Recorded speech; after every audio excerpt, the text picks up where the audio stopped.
చూసుకుంటే ఆరాంసే. భైరవ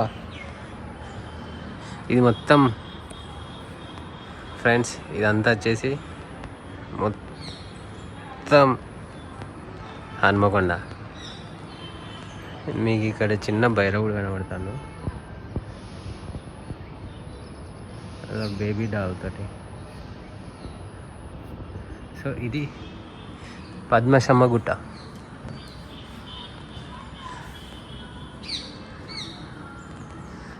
అది భద్రకాళి చెరువు చూపెడతా.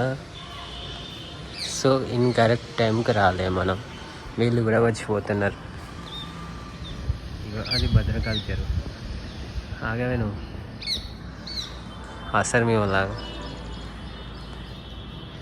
ఇది పద్మశమ్మ చెరువు, తల్లి బిడ్డలు.